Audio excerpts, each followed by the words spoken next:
Laman mga content, grabe. Ganyan kalinis lumali.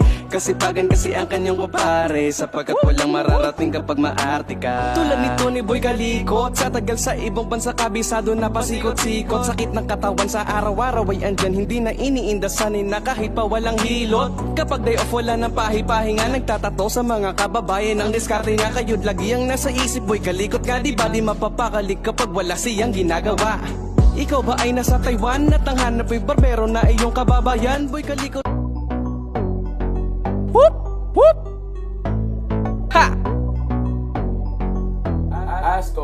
Boy Kalikot TV. Yeah! Yeah! Huh! Whoop! Brrrra!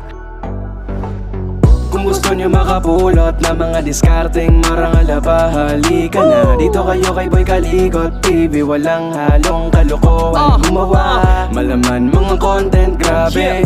Ganyan kalinis lumali. Kasipagan kasi ang kanyang papare, sapagkat walang mararating kapag maarte ka. Purong dugo ng Pilipino, nananalayti sa ugat, kaya naman walang sinisino na mga gawain para lang meron makain na pamilya sa Pinas, para di mabasa ang bimpo ng luwa. Kaya kahit pa nakakalula ang taas ng pangarap niya, pipilitin niya makuha, siya na mismo gagawa kahit sumalungat ang hula. Dahil nasa iyo kung magpapalamon ka ba sa lupa. Thanks for watching.